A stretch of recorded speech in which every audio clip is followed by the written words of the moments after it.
Escape the Dark Castle is a cooperative adventure game for 1 to 4 players. This base game contains 6 character cards, 3 boss cards, and 45 chapter cards, and each adventure will be made up of 15 chapter cards. If you're playing solo, you can use between 1 and 4 characters, and all that really changes is the amount of hit points you start with. There are currently 3 adventure packs available: Cult of the Death Knight, Scourge of the Undead Queen, and Blight of the Plague Lord, and each include extra things to augment the game. Cult of the Death Knight comes with 3 extra characters, and dealing with the cult is very difficult in itself because you can become cursed and suffer extra damage if you have to deal with the cult members. Scourge of the Undead Queen introduces companions, which can be very helpful, and also has some really good items like the spellbook. The Plague Lord introduces 3 more characters, and also the concept of plague, where you gain plague points which can build up and do you damage. Unfortunately, there are no counters for keeping track of the plague, so you have to improvise with that. The chapter cards in each of these 3 expansions is very strong with each theme, and so I don't usually mix them into the base game. I tend to play them each separately as a separate adventure, and the instructions suggest with each expansion to go through the cards in numerical order initially, and they do play like a very specific adventure in each of these boxes. And each of these expansions also contains its own boss, and sometimes extra things like more item cards and things like that, but you can see all the contents here. But you may be saying, that looks like a really neat little game. If only there was something to make it far too big and far too unnecessarily huge on my gaming shelf. Well, that's where this comes in. This is the collector's box, and it is huge. It is bigger than one of the D&D Adventure System games. And there it is in all its glory. You get a lot of extra content in the collector's box. As you can see, 6 more boss cards, 2 more start cards, a special item, Living Stone, character flaws, which I've played through, and they're quite interesting actually. They're not as negative as you might think. Big dice bag, a metal U token, and health trackers and skull markers if you don't want to use the notepad that comes with each game, with the base game, sorry. And some reference cards and some dice to make it even harder. And it shows you how the character flaws can work. But obviously the main job for this collector's box is to hold everything from the expansions and the base game. And it does, although I find this quite irritating because the cards tend to get stuck under it. But yeah, it's huge, it's far bigger than it needs to be, and it's completely over the top. But then the game is completely over the top. So let's talk about that. I usually play with 3 players, or 3 characters, so they each start with 14 health points each. And these are the health point trackers from the collector's box with the little skulls on. And these are 3 characters that I've chosen, each with their own strengths and weaknesses, which shows you how likely different results are to turn up on their character die. So you pick a boss at random, you shuffle 15 of the chapter cards, put them on top, take the start card and put that on there. And that's your setup. Each turn you nominate one of your characters to be the person turning the card, signified by this U from the collector's box. I won't give away any spoilers. You turn the first card and it tells you what to do.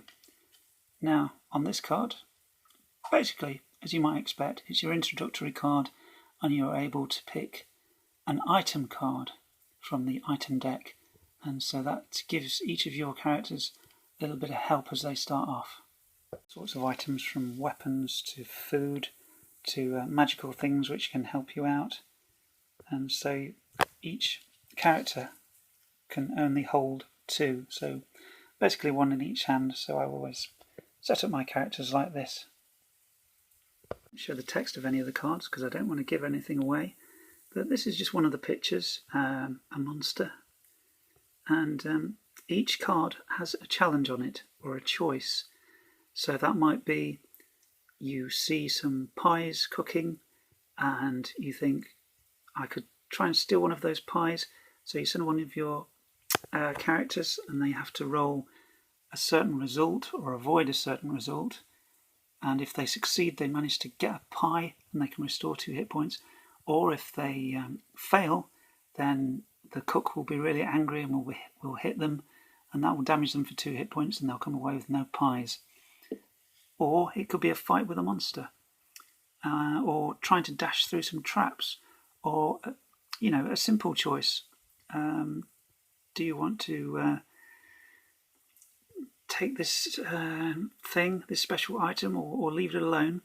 That kind of thing. But basically I'll show you how fights work. Each monster will have something like this.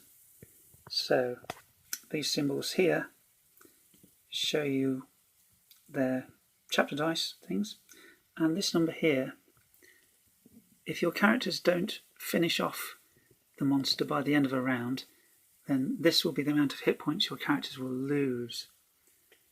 I'm trying to avoid showing you the text.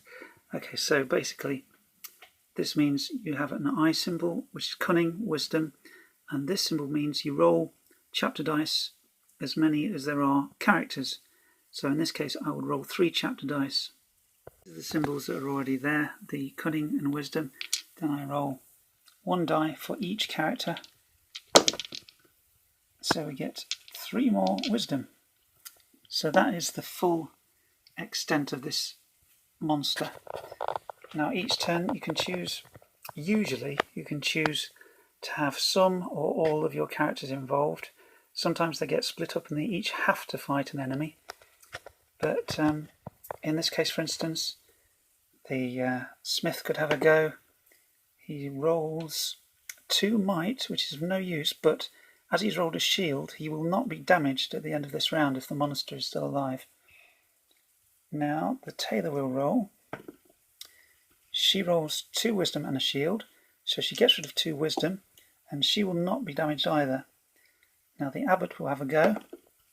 He rolls 2 wisdom, so we've got rid of those, and he is also protected. But if he'd not rolled the shield, he would lose, in this case, 2 hit points at the end of the round. Now if, for instance, the tailor had not fought in this round, she had rested, then she would, if her hit points were reduced, say to 12, she would regain 1 hit point because she rested that round. But you can only do that sort of thing in combat. To work your way down the 15 chapter cards until you get to the boss, then you turn over the final card, fight the boss, and if you win, you escape the Dark Castle. This is a very, very simple and light game. It's easy as anything, and the only real tactics are in choosing when you rest people, because they can suffer a lot of damage, and so you will need to be careful about when you rest characters during combat in an effort to try and bring back their hit points, and using your items wisely. This game certainly isn't for everyone.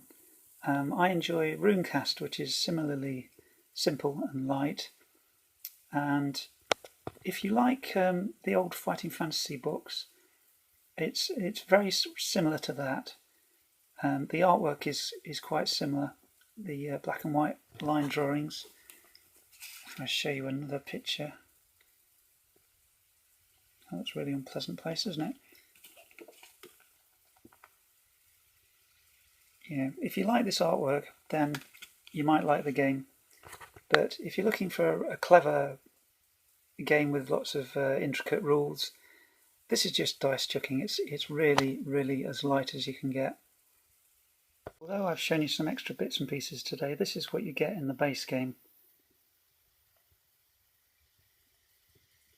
basically all these components here. And on the 31st of May 2019, Themeborne released Escape the Dark Sector onto Kickstarter, which is basically a science fiction version of Escape the Dark Castle, with the same style of artwork and a few extra concepts in the rules, like the adventures will be over 3 acts, there will be ranged combat, and there will be tactical combat actions and cybernetic implants to enhance your characters. But I'm going to be sticking with Escape the Dark Castle. I'm not going to go for the sci-fi version because I think I've got I've got plenty to deal with here, and I like the simplicity of Escape the Dark Castle.